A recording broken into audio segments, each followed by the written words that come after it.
Despite the fact there's pomp and circumstance around Donald Trump winning in Iowa, which he lost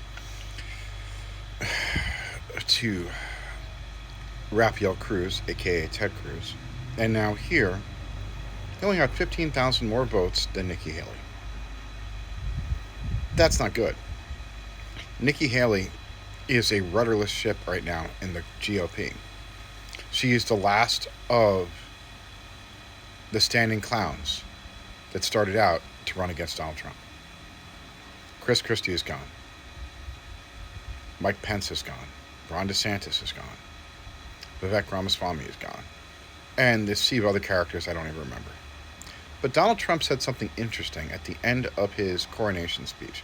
He said if Nikki Haley doesn't drop out soon, he's going to take care of that when he becomes elected.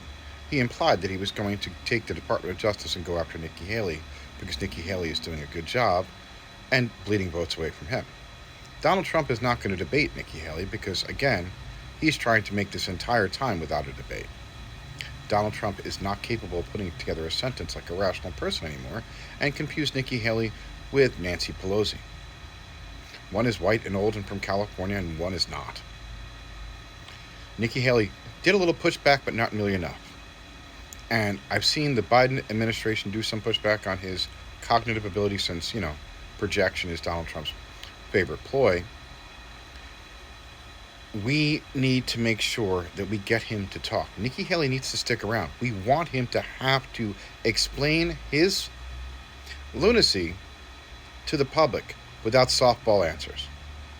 And they're going to have it with Hannity, so it's going to be softball answers. But Nikki Haley, if she's still around at that point, she'd have to be still around, would be able to at least drill him on women's rights. It's his fault that Roe v. Wade's overturned. It's his fault that we lost privacy. The 3 Supreme Court justices he put in eliminated Roe. Should have been the 51st year of it this year. And it's gone. And Donald Trump's proud of that. We need to make sure that Nikki Haley stays in the race, so he has to talk to someone who's also in the GOP. And what's going on with Abbott? There are attorneys here. I'm not a constitutional attorney, but I'm pretty sure that foreign policy is under the control of the federal government, and states are not allowed to make foreign policy, which is what the border is. So my question is this. Constitutionalists.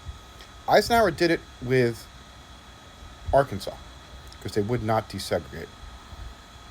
Why don't we roll into Texas? You don't have to roll into anywhere but the state capitol when he's in session. Put in the military, take him out. It's sedition. He is going against the wants and desires of the Supreme Court. I didn't want the Dobbs decision overturned. I'm not saying no to them. So put him and the entire, both bodies of the Texas legislature in jail. And while you're at it, grab those idiots who keep on trying to bribe Abbott to get the school vouchers. Put holes in their heads. We need to stop this fact, and we need to change things dramatically. Corporations are not people. I don't care what the Supreme Court says. I really don't give a shit.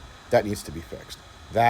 We need to make sure we fully fund Medicare and Medicaid, and we need to make sure education is overfunded, not underfunded by $140 billion.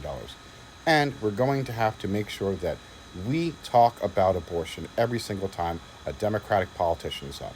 And we use Donald Trump's words against him and against the GOP.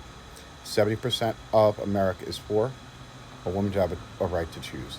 Let's make sure there's a blue wave so these repugnant, fascist, regressive, evangelical zealots are put back in their place. I'd like them put 6 feet under, but genocide's illegal. Vote true and vote out the fake Christians and evangelicals who are trying to destroy our society because of their belief in imaginary sky daddy. Vote true and vote blue.